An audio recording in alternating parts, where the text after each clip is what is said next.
And but it was good being in Nevada.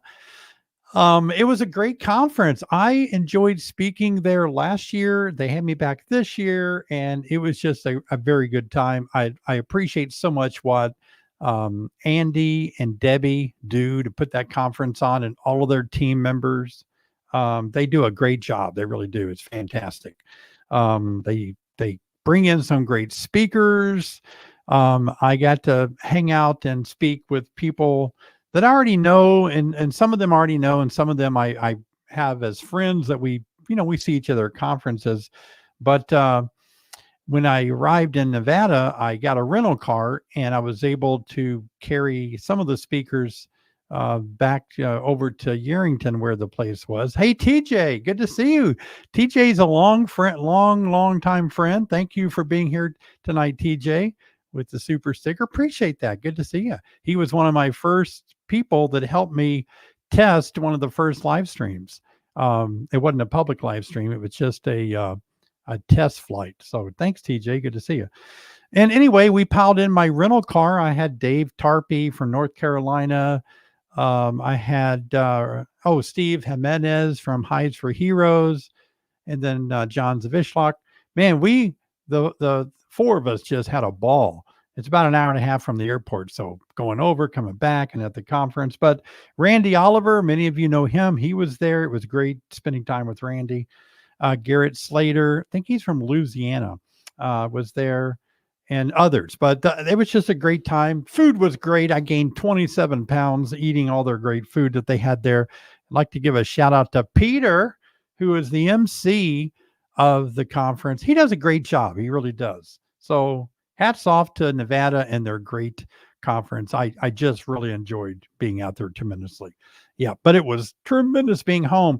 Hello, Brian Bennett. Hey, Brian, longtime supporter of the YouTube channel and live stream. Thank you, Brian. Good to see you tonight, too. Always good to have you guys. Hey, I want to say something before we get too far into having so much beekeeping fun that I won't remember to say this. Last week, there seemed to be ads that were on my live stream during the middle of the live stream. I have no idea why. That is nothing that I can set or not set. It's a YouTube thing. I'm sorry. I apologize. It may happen tonight. And if I ever can figure out a way not to make that happen, I would be glad to stop it. But it may happen tonight. But we were all shocked when we heard about it. So that was like, oh, that's not supposed to happen. Don't know why. So that's that. Oh, Leah. Hi, Leah. Thanks for your donation. And that means that my granddaughter, one of my grandchildren, Vera, is watching. Hi, Vera. One day we're going to have Vera on our show. That's for sure. She's going to have to be on the live stream. You guys would love to meet her. Oh, shoot. I was going to show you a video of her, but I don't think I've got time to find it now. But saw a video of her sliding down a big slide today. That was a hoot. And Sherry put something on Facebook when Vera woke up this morning. She wasn't in a very good mood, but once she found out she'd get to see Papa tonight, she was happy. Tim, thank you, Tim. Learned so much from you all. Thank you. I like that T on the end of learnt. Oh, that's funny. Well, one of the things that I did when I was out in Nevada, I spoke 6 times. Yeah, they get their money's worth out of speakers. That's for sure. Wow. 6 times the first day I was there. It must've been Friday. But the interesting thing is I gave a workshop. I think it's about a 20 to 30 minute workshop. I gave it six times, maybe 5 times. I gave it 5 times. And then in the morning, 5 times in the morning, then I had a presentation that afternoon. So it was a lot. Fola, thank you for the super sticker. I love it. Thank you so much. I appreciate that. All your donations tonight, by the way, if I miss one, I so appreciate it so much. I was hooking up all the gadgets and gizmos, trying to get ready for live stream. And I thought, I'm thankful that a lot of these wires and connections are kind of a hassle to get going, but you guys make it affordable for me to have the things necessary to be on live stream. So I gave 6 presentations in one day, and I wanted to share with you, I just finished my ultimate online course, recommended to everybody well put together and educational. Thanks, David. Thank you, Adam. I appreciate that. Good for you. You have a whole mind full of facts about bees. Good job for that ultimate course. I think there's a rumor that it might be going on sale sometime around the first day of spring, but I'm not for sure. But keep looking for that. Back to the 6 talks that I gave. Oh, look, thank you for your super sticker. I appreciate the $5 gift there. It means so much. One of the talks that I gave 5 times in a row, I want to share with you guys that tonight as part of our teaching time. I always like to share a little bit of bee educational facts during the presentation, during our live stream. And I thought this would be good because I know a lot of you are brand new to beekeeping, right? You're going to start in the spring. Good for you. That's awesome. I remember my first hive and what it was like 30 some odd years, almost 30 years ago. And it is exciting. I'm happy for you guys. Yeah, that's going to be great. But there's a moment when you're keeping bees that you have to deal with troubles and problems that happen, and it can be frustrating. And one of those is when you have queen problems. Queen problems are probably the biggest problem in beekeeping. It really is. I say that, but I know there's American foul brood. I know there's European foul brood. And there's mites. There's small hive beetles. There's all these things that we have to do. Marianne, thank you. Good to see you tonight. And thank you for your super sticker. But all these problems that happen to bees, they're nothing like queen problems. Really, if you get a hive that has a queen issue, there's no future in your bees. Bees in the summertime, in the spring, they live 45 days tops. You need a queen to lay a lot of eggs, keep replacing the workforce, see? So you can get over some other little issues like things that happen, wonky comb, and bees aren't pulling my frames out fast enough, and I want more honey. I've got beetles. I need to control my mites. They're not really little things, but queen problem is huge. It is gigantic. So sometimes you have to requeen your hive. So this is what I presented, one of my talks that I gave in Nevada. So let me just share some thoughts with you. Sometimes you have to requeen your hive. Now, why would you need to requeen your hive?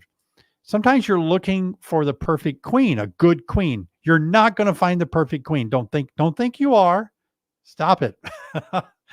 There's no such thing as a perfect queen. There's not one person out there making the perfect queen, because if they were, everybody would be buying it from them, and that person would be a multi-millionaire, billionaire. But we try to do the best we can. We can all, I'm going to be raising a lot of queens this year, and we all try to make them better. So we want a queen that overwinters well, that has a good brood pattern, that doesn't have problems with pathogens, and they're pretty resistant to diseases and pests. They are gentle to handle, and they make a lot of honey. That's really what we're looking for in a queen. And we evaluate that by observing a poor laying pattern. So we try to improve the genetics. It's haploid, diploidy genetics, so it's not like dogs and cats and bulls and horses and all that. It's a little tougher. Sex determinant genetics, but we can get a little bit better on it. But sometimes you have to replace your queen because your queen just gets old. She ages out. Now, some of you may feel like your queen lives 32 years. I've had people tell me, I've had the same queen in there for 18 years. I'm like, okay, I'd like to graft eggs and larvae off of your hive, because that sounds like an amazing queen. And that's just somebody that didn't mark their queen, and each queen that replacing that queen is the same color to that person. They don't see the difference. No, queens live 2 to 3 years tops. You may get more out of them. You might, but not really. So, and oftentimes we requeen because the hive is just so defensive. We don't say the A word. Don't say aggressive. Bees aren't aggressive. They're defensive. And I always use the illustration, that if you knock on my door and try to talk to me, I'm going to be nice at the door. But if you try to come through my door without my permission, I'm going to get very defensive. I'll probably get aggressive too, but I know I'll get defensive. So requeening is something we have to do. Now, what are the steps to requeening? First, you have to do the complicated part of finding and removing your old queen. Now, remember one of my videos, for those of you that watch all my videos, thank you. I made a video, I think last year or the year before, where queen went bad on me, wasn't laying well. I didn't want to kill her, so I moved. She was in a super. I moved the super on a bottom board, put a top cover on it just to see what they would do toward the end of summer, early fall. And lo and behold, in the middle of winter, I saw bees going in and out. I thought, well, maybe they're robbing it. But then as spring came, I noticed pollen going in. And that queen, actually, I inspected the hive this year, the second year after I almost killed her. And beautiful, doing good. I didn't put any frames out. It was too cold, but they're big and have a lot of bees in there. So sometimes you think you have a bad queen, but you have a poor hive that can't really promote your queen to make her lay a lot of eggs. They're not feeding her. They don't have good nutrition. Something's wrong with the hive, not the queen. And so don't always think it's your queen's fault. Thank you, Jim, for the super sticker. Ooh, appreciate it. Beautiful dog there too. And so I didn't think this queen, I mean, I thought the queen had a bad brood pattern, but I put her in a nuke. She wound up to be good. So that's one option. If you really don't know if your queen's bad or if the hive needs help, and before you kill the queen, you can move her off in a 5-frame nuke and hold her over there and see what happens.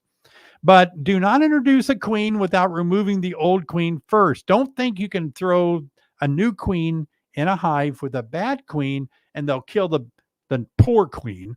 They're not going to do that. They're going to always stay married to their original queen, and they will fight off your new queen. Thank you, Mike, for that super sticker. They will kill your new $74 queen for probably $40 for the queen and $35 to ship it, $75. So they'll kill it. So to actually introduce your queen, you need to remove the old queen, take her out. And we always like to say 24 hours, although that might be a little bit long. They do realize they don't have a queen anymore within a few hours.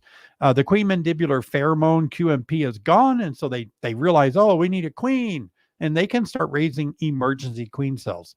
But anyway, by the time you put a new queen in there, 24 hours after you took your old queen out, they don't raise any queens because the pheromones of your new queen is so strong.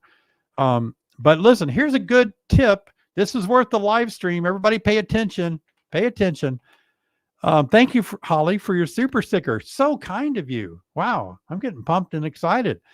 So here's the deal. Don't kill your old queen or remove her until you get your new queen in your hands in the cage and you look at it and say, she's alive. Then you can move or dispose of your old queen. Because if you killed her a day before you thought your queen was going to arrive and your new queen didn't arrive, they told you it's going to be a month later. Uh-oh, no queen, and now you're in trouble. So keep that in mind. These are good tips. That was worth coming to the live stream right there. And by the way, it's leap year. We're leaping into beekeeping. This is the whole day that we have been given an extra day that we really don't have to do anything because it's really not part of our calendar, right? It's we're trying to compensate for the way our whole outer space works and galaxies and rotating planets and all. To compensate for that, we just give ourselves an extra day. So I hope you just put your feet up and didn't do anything. It's leap year. It's an extra day.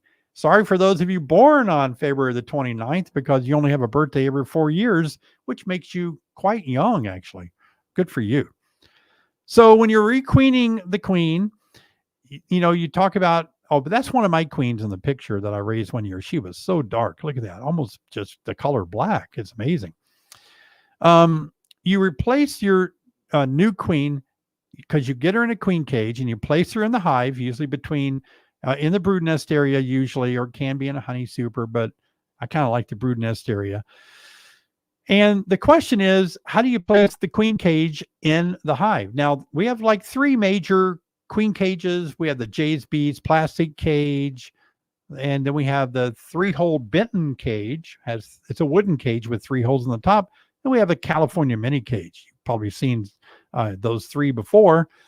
And if you get your queen, let's say in a Benton 3-hole cage, a wooden cage, usually it has candy on one end and a little hole on the side with a cork in it.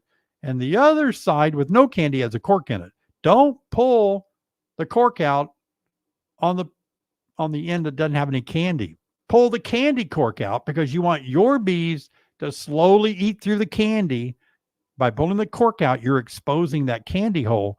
They will move it so they can release their queen. That what we're trying to do. If you're new to beekeeping, you don't understand this. We're trying to get the bees to like their new queen. That's why we're wanting the new queen's pheromones to go out through the screen on the cage and get acclimated with all the bees. Because if you do it too suddenly, they might still have a picture of mom on one of the frames and some collectibles, some antiques that mom left behind, and they don't want the new queen to do anything.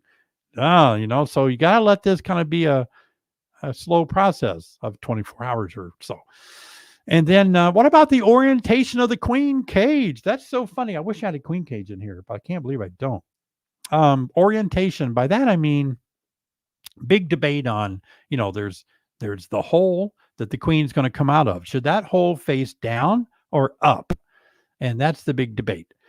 So I did a study. It's on YouTube. I made a YouTube video last summer or the summer before where I tested that out. I put the queen in a queen cage and I put attendants in there. I made the hole face down and I couldn't get the queen to come out after they didn't even eat the candy. They wouldn't even get on the candy. I turned it sideways and one little bee started eating, or actually kind of like a dog digging through the ground, like a fence or something. They started digging through the candy.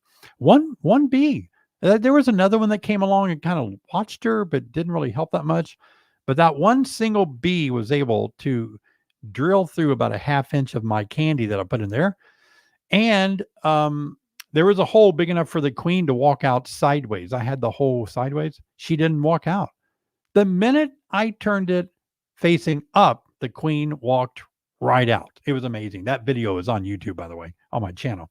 So that was just a backyard little trial and test. I did it a couple more times, same effect. I didn't do it 300 times like you're supposed to. But anyway, you get the general idea. Now, here's the take-home message, though. It really doesn't matter. Come on. The idea that if you face it the whole down, that some of the attendants will die, they do die early, and they will block the entrance and the queen can't get out. Got news for you. Bees are pretty good at disassembling other bees that are in their way. They will tear them apart and get them out of the way. Really. So it will happen. But I think when it's all said and done, if you have a preferred way to do it, I like now to put the opening facing up. And so the queen can walk out onto comb and her attendants they die to the bottom. She just walks to the top a little bit easier. And Sherry's laughing at me and making faces at me. I must have said something funny.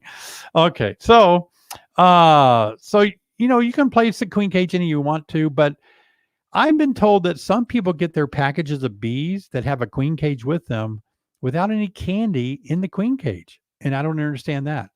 We've always put candy in queen cages, but they would get them and they would have to put a marshmallow in them. So if you get a queen cage in your package of bees that you get, don't do an immediate release. I want you to put a marshmallow on one end after you remove the cork because you want the queen to be released slowly.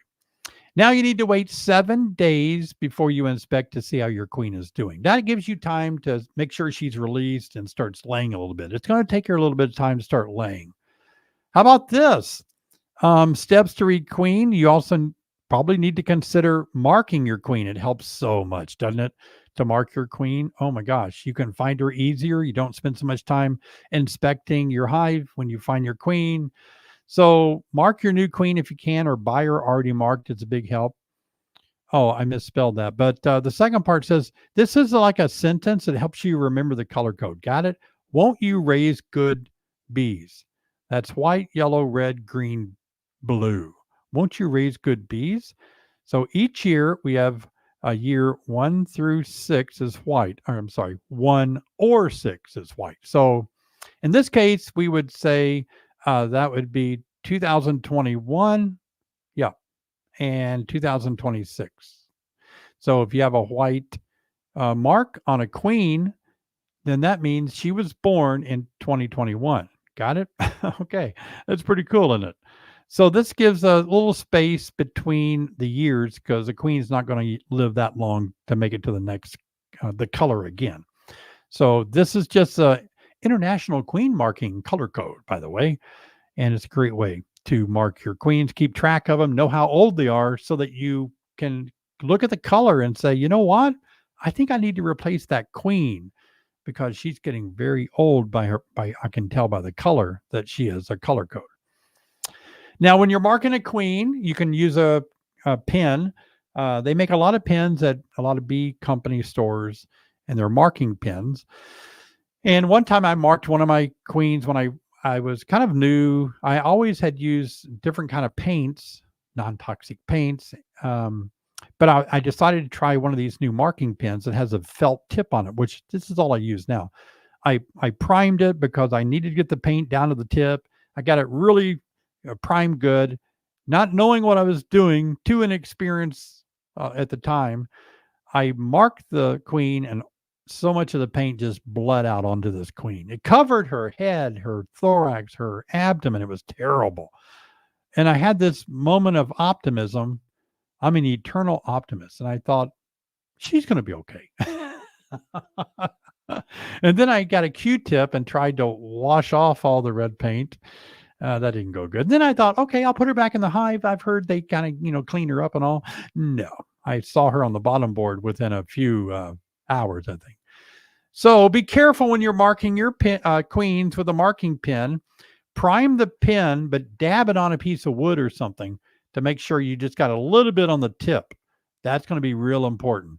Also, I like to hold the queen up like this, kind of upside down so that your pin won't bleed out. The pin is upside down. And when you paint her like that, that's going to be a big help. A lot of people hold their queens by the thorax when they mark her, or I like to hold her by the two back legs on one side. The problem with holding her thorax for me, I can feel the legs going into the thorax. I can feel the wing joints going into the thorax, and I feel uncomfortable, like I'm going to hurt where they connect. So I would rather hold her by her back two legs. The reason we hold by back two legs, you hold one leg, she can spin around and the leg can be pulled. She'll pull her leg off. And if you hold her, get the front leg involved and lose the front leg, she becomes a drone layer. The male unfertilized egg makes a male drone, and she measures each cell by the two front legs, determines whether she should fertilize an egg when she lays it. So if you break off one of those legs, everything's going to be a drone thereafter. So be careful when you're handling your queens. Do not handle them by their abdomen, where the ovaries are, the ovarils are, the reproduction parts of making eggs. So don't squeeze the abdomen. All right. Good. If you have trouble requeening, you can use this little frame over here to put your queen in there. She walks around in that screened area, and that allows them to get used to her pheromones a little bit better. Sometimes I reject a queen because who knows why. A lot of reasons, many reasons we don't know. But this special intro frame that you can buy at bee stores, that can be a big help. Here's the number one reason why I have found that people have trouble requeening.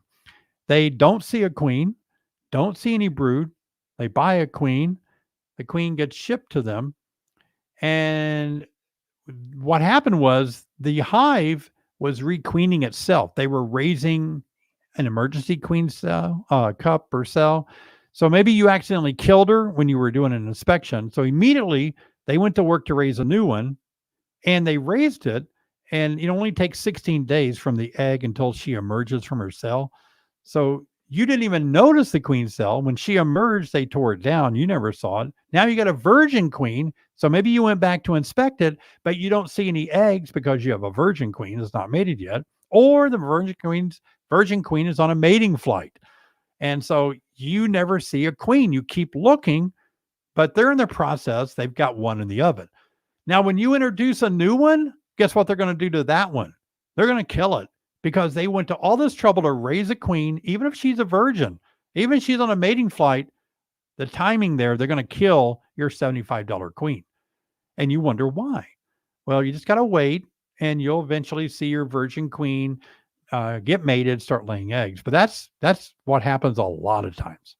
So if you don't see any eggs, if you can't find your queen, I recommend waiting 12 to 14 days and then inspect again in case you do have a queen in the oven coming about. That give you time to identify her. What's the best acceptance of the queen? What time of the year? Well, spring, you introduce a new queen about 90% of the time, it all goes well. That's a great time that the hive is raising queens. And then in summer, it's still good, 70%. And then in the fall, it gets weak. It gets less of a good time to replace your queens. It's harder in the fall. I like to replace my queens after the summer solstice around June the 21st.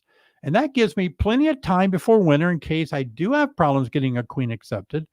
But it does allow a more stronger queen heading up your hive in the spring. That some say that even helps prevent a lot of swarming, reduces swarming. Nothing prevents swarming. It can reduce it. All right. Well, good. That was fun. Give us a little talk there on how to requeen your hive. Some of you might have to requeen your hive this year. Hey, thanks, Jay. Good to see you tonight. Appreciate your donation so much. Thank you. I need a thank you sign to hold up. You guys are great.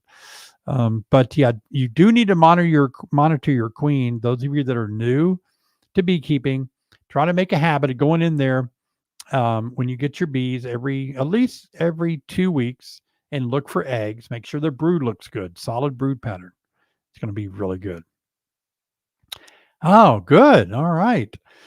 Well, let's see. I think I've taken care of all the stuff I needed to do. So why don't we just open it up for any questions that you guys have tonight? Oh, Sherry says no questions. Okay. She's talking about something else. All right. So, yeah, we'll just, any questions that you have for me to answer that's deep in your thoughts tonight, I'll be happy to answer some questions. It's always fun. In Nevada, we had a panel, all of us, that you always get to sit up on a stage and answer people's questions. That's always fun. Jen, I've seen people spraying their bees with sugar water instead of using smoke. What are your thoughts? When I have tried it, I don't like it because it seems to aggravate my bees. And I know people will argue that it doesn't, but it makes bees a little more aggressive for me. So I don't like, whoops, I said the A word. Sorry, I'll have to beep that out in the replay. It makes my bees a little more defensive, not aggressive. So I don't like to use it. It's going to make your bees sticky. And you think, well, they'll lick each other. Not really. I mean, if you got a foragers are ready to go out and you coat their wings with sugar water that kind of dries and hardens. Coming out of Nevada on Sunday, it was 70 degrees, I think, the day before. That morning, they had to de-ice the plane. So bees have to de-sugar their wings. We have to de-sugar you. You're ready for flight. Stand by. We're going to de-sugar your wings. Somebody just sprayed sugar water on you. Oh, wow. And also it can get onto your brood, into the larvae, into the food of the bees, developing bees. Is that a problem? That's not really their diet. It's not really what they eat sweet things, but they mostly eat, honey, bee bread, pollen. They're eating those kind of things. So it's not what I prefer doing. I've heard that smoke works so good for me and it doesn't hurt bees. But that's my opinion. Let me say right now, I don't think I'm an expert or know everything. Hey, thank you, Stark Lavender Fields. I appreciate that. Thank you for your donation tonight. Wow. Appreciate it. Miller's Bee Kind Farm. Why do you wait until the solstice to requeen versus early spring? Oh, because I'm trying to get close as I can to having the newest queen available for next spring. See, if I do it in the spring, she'll be a year old in the spring. But if I do it after summer solstice, then she's only going to be 6 months old roughly when then the next spring comes. So she's as a very young queen as possible. If that makes sense. And again, that gives me time to get the hive queen right in case something fails at the end of June or early July. It's just a matter of getting it close. So if I felt good about things, I would wait until October. But oh my gosh, if I had trouble making that right, I don't have any time to make it right in October. We have our first frost in October. Good question. Yeah. Straight Creek Apiary. Hey, Brian, thank you for your donation and I appreciate it again. Big thanks out to you. Big shout out and thanks. Good deal. Hey, Mike, how are you? Should I use a queen excluder when installing a new package this year? Now, the question, in case some of you don't know, don't jump to a conclusion here. Here's what the theory is, and it's one that I recommend. When you install a new package of bees in a brand new, undrawn foundation in a brand new beehive, that new package of bees can abscond. That means they all run away, just like when you buy a new pet, a new dog, and you bring it home, new puppy for the first time. Boy, it's hard to keep them on the farm. They want to run off. And so you don't want all your bees to run off. So by putting a queen excluder between, pay attention, between the bottom board and the deep or whatever box you're using, put it right on the bottom board and then put your box on it. Now your queen can't leave. Now, some people told me that they leave that on there forever. And I said, not a good idea. Here's why. The drones can't make it through the queen excluder and they'll clog it up and they'll die in the middle getting stuck. It will reduce the space that your foragers can go in and out because drones will be dead and blocking it.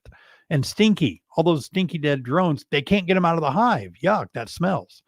So I wouldn't leave it on until I'd leave it on about 10 to 14 days after you install your package to see if it would help reduce the chance of all the bees absconding. And so, yeah, that's why sometimes we recommend a queen excluder on the bottom board between the next box, just long enough to get the queen laying eggs and the bees kind of take care of brood. Then they're kind of glued down to that hive. Good question. I like that question. Hey, Gary, how are you doing? Good to see you. In case I hit too soon, how do you feel about clipping queen wings to keep them from swarming? Again, I always like to put out kind of a disclaimer that I do not feel that I have the corner of all information. I think they're very smarter beekeepers than me, and I don't claim to be the only one that knows it all. Even though I'd sometimes give that impression, I don't think that. So, but my personal opinion is when I first started raising queens many years ago, I clipped wings for people that requested it. But after researching it and watching and observing over my years in beekeeping, I don't like it. It damages the queen. And I know you think, well, it really doesn't, but yeah, it does. They're not made to be cut like that. The veins and the wings and all, I don't like injuring them. And they will still try to make it out of the hive, but they won't be able to fly good. They'll land in the yard, regroup. It's just awkward. Now, I know some people live by it, swear by. In the old days, it was a common way of people, but I don't think people cut wings anymore. So there's a lot better, more effective ways for swarm control than simply clipping or cut. You're actually cutting the back wing of a bee. Hey, I don't think that's a good idea to do that. I read an old bee culture magazine from the 1800s, and I really liked what one guy was saying. I think it might have been Mr. Desmarais that came up with a Desmarais swarm control. I think he was writing about how much he was against people cutting a wing on a queen. I'm pretty sure it was him back in the 1800s talking about this. So I don't recommend it. I would never cut a wing. If I sold a queen, I would never. You'd have to buy it from somebody else if you want her wings clipped. I can't do that. Good question though. Have you ever used a slatted bottom board? Yes. Used to use them. We actually manufactured them for a long time in our bee business. It's called a false bottom board, and what it is, it's a slat. It's slats running the same direction as your frames. That's important. And it's a space that allows the bees, back when we only used solid bottom boards, it gave this false idea that the bottom was further down. And some claimed that it gave foragers more room to hang out, and it sometimes helped with swarming. It gave the box a little more space. They weren't so crowded and all that. I will say this, I can't speak with any authority. I didn't do multiple control tests and all that, but I didn't see any difference in the way I was using it. However, I will say that there is a large body of people who love slatted bottom racks. It has changed their life. It has made them rich. It has made them lots of honey. It has made their hair grow back. It has made muscles on their arms. It has just transformed their. No, I'm kind of saying that people that love them, and the people that don't find any difference in them just can't see the difference. But there are people, beekeepers, that love them. So I would recommend, Paul, that you try it and see if there's any difference. Don't try them on all your hives. Try them on a few so you can compare. But people do like them. Hey, Jessica. Is there a reason a colony would not requeen themselves? How do I know when to purchase versus leave the hive to make their own?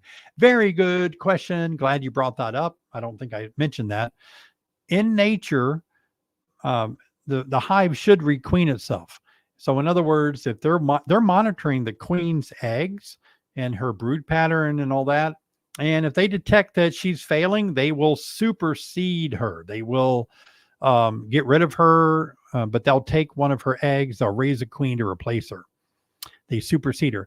And I would say, I have no really solid percentages, but I would say 90% of the time that works perfectly. Here's the thing that we need to think about, though. When they raise their own queen, supersede her, that new queen has to be mated. So even if they are good about raising a high quality queen in the hive from an egg or a larvae, young larvae, then that queen emerges, and after a few days of aging, she'll take a mating flight. Mating flights are so dangerous.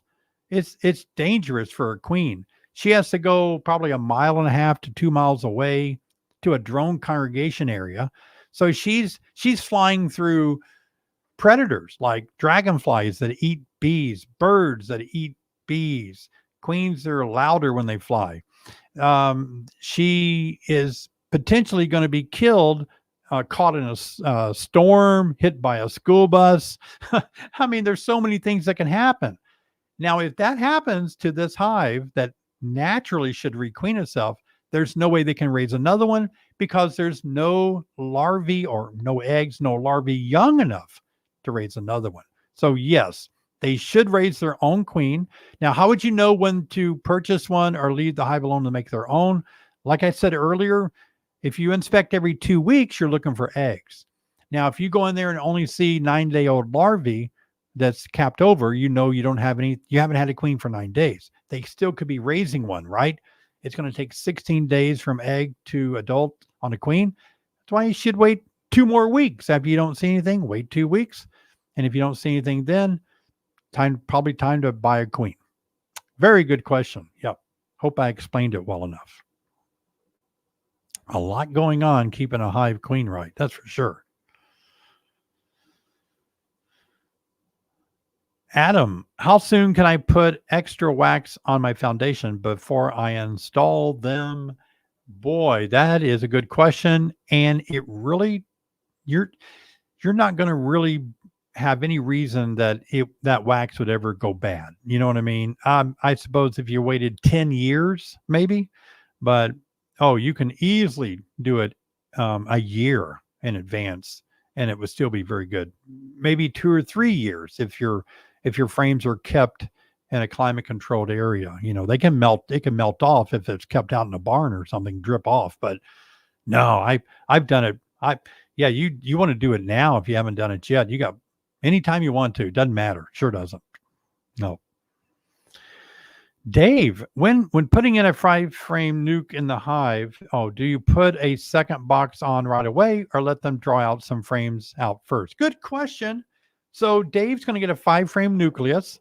That means there's a queen walking around laying eggs, brood in various stages, honey and pollen. And now you're going to transfer that over to a 8 or a 10 frame deep hive body as a brood area. And when you do, you automatically have 5 in there, which kind of gives us the inclination that we should give them more space immediately. Here's the deal with that. Boy, some of my nucleuses that I sell are so bursting out of the seams. I caught a few of them last year that tried to make some swarm cells. That's how bad they were crowded. I would be tempted to put that second box on right away, but I know other people feel like, yeah, give them a little bit of time first to kind of get used to that bottom deep, keep it kind of tight, put the lid on that one or inner cover, let them draw out a couple more frames around there. Either way, at this point, it's not going to make a lot of difference, Dave. So whatever you feel most comfortable with. Yep, not going to make a bit of difference. Oh, thank you for your super sticker there, SM. Appreciate that. Thanks so much for the donations. We do humbly accept your donations as a gift of kindness from you guys supporting the live stream. So applause and thank you so much. Appreciate that. Tops Tactical and other cool stuff. Yeah.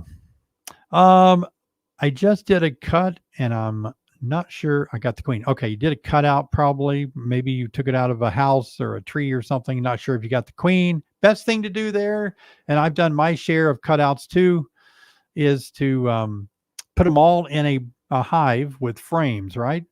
And after a day, the bees are going to spread out on those frames. They're going to just quit being a group of bees and they're going to start getting organized, even if the frame at home isn't drawn out yet. And so what I do this when I catch swarms too. I'll let them settle down, get on the frames, and then I just look at the frames. Yeah, just pick each frame up, look for the queen. Much easier seeing the queen on a frame where the beads are evenly distributed than trying to look through, the mess of all the work of doing a cutout. So just wait, let them settle down, do a hive inspection on the frames. That would be my advice. Your thoughts on bottom board versus screen bottom board, solid bottom boards versus screen bottom boards. Do you prefer each at different times of the year? When I started beekeeping, Mike, it was all solid bottom boards. That was the only thing. Screen bottom boards came about and I wasn't happy about it. I just didn't want to change and all that. Once I kind of started experimenting with screen bottom boards, I liked how my bees never bearded anymore. My gosh, with solid bottom boards on a hot, humid night, I would have 3 feet of bees on out front of on the grass, how that looks. And so I liked that they didn't do that when I had screen bottom boards. They can dry my honey out faster, my nectar to make honey. And it has a lot of benefits of mites falling through it. When mites lose their grip, or if you do a powdered sugar dusting, the mites can fall through the screen and out onto the grass and be eaten as parasites because they're not good climbers. They don't get back in the hive that easily. So that has its benefits. I don't change them like for winter. I don't really do anything to change them out or slide things in. But I think the general consensus, and I'm not saying scientific studies, I'm saying general consensus is that a lot of people feel better with solid bottom boards. A lot of people are kind of moving back towards solid bottom boards and away from screen. Don't know if there's a lot of science that I can quote to show one or the other, what the benefits are not, but it's a coin toss for me. I do have solid bottom boards out there in my YouTube studio hives. I've got about 20 hives in the studio in the yard out there. And the other, I got about, maybe I got about 5 or 6 solid boards. Then the rest are screens. Not going to make a lot of difference, but do your own studies where you live. A lot of this is dependent upon where you live, Hey, Jack, thank you so much. Appreciate that super sticker a ton. Yeah. When people ask me questions, remember, it's all about where you live and what your goals are. Hey, Mike, good to see you. How can I learn when a nectar flow is coming on? Knowing this information will help me make critical decisions about hive management. Yes. I've done some videos about that. And when you have a strong nectar flow, I always like to say that bees going in and out on a nectar flight on a foraging flight, you can't count them. You can't keep track. Like you might say, there goes one. That's 1, 2, 3, 4. Oh, I lost count. That's a nectar flow. If you can pretty much almost count all the bees going in and out, that's not a nectar flow. That's not a strong nectar flow. It's a little nectar flow. A strong nectar flow is so strong that most new beekeepers think their hive is swarming. That's how a really strong nectar flow works. Hey, isn't that great? Those of you that have been keeping bees a while, that's resonating, isn't it? You're thinking, I know what he's talking about. I thought it looks like a swarm almost, that just bees are bleeding out of the front of the hive so fast, but they're also coming in. When they're swarming, they're not coming back in. They're just all leaving. But heavy nectar flow. But you can watch, you can just kind of get an idea when it picks up a lot you can't count them. There's so many coming in and out. I'm going to take a couple more questions and then we have a giveaway, couple of giveaways. Paul, how are you doing? Thanks for your donation tonight, Paul. Appreciate it. Thanks for all the donations. Very kind of you guys. Yeah, a couple of more questions and then we're going to give away some things tonight.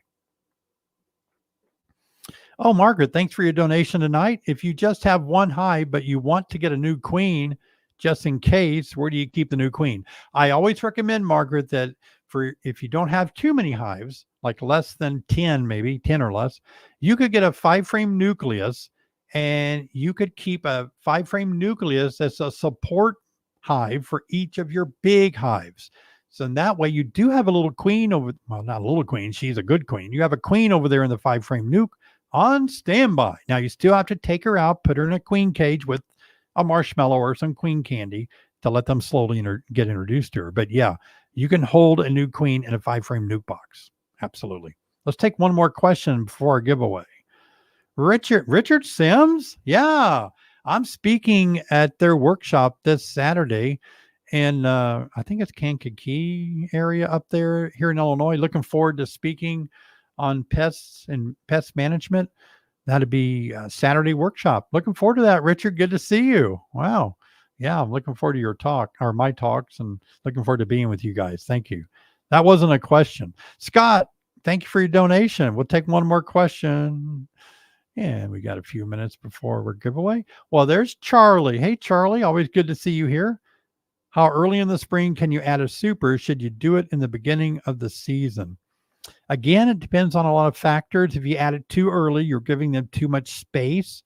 And on a cold Alberta clipper out of the north, heavy winds of coldness, the heat loss can go up into that super, and you're kind of defeating their purpose of clustering and staying tight for winter. So you don't want to do it too early, but I would say it's always a guessing game this time of the year. You have to guess and think, well, how do I do this? I'm going to wait until my dandelions are pretty plentiful. There you go, Charlie. So let dandelions be your guide. If dandelions are popping pretty good now, I'm not talking about just seeing one and it got scared and ran back away, but wait until they all start getting really strong and not maximum, but you have dandelions 1/4, 1/2, 3/4 full. You might want to start doing it about 1/4 when they're starting to bloom. Oh, Edward, thanks for becoming a YouTube member on my channel. I appreciate that. New member here. All right. Okay, guys, let's give away. What we're going to give away today is a online spring management course. A lot of you are right now dealing with spring coming up. So we're going to say #spring. You'll get sent my free online spring management course. And so you'll leave a comment, #spring. #spring is the word to leave in the comment for your chance to win. We're going to pick one winner. We're going to do this twice, I think. So this would be a way for us to actually give away one of our online courses. And that's going to be fun. Let me put that on the screen real quick here for you so we can see how that's sharing. All right. Got almost 100 people that are trying for the spring course. This course I developed and it's online. Some of you I know that have already watched it. It comes in my ultimate course as well, but it helps you know how to, answer some of the questions you've already asked, like swarm control, how to manage swarms, how to deal with supers and splits, how to make splits in the spring. So this it'll help you guys that are fortunate enough to come out of winter with some strong colonies to get that going. Absolutely.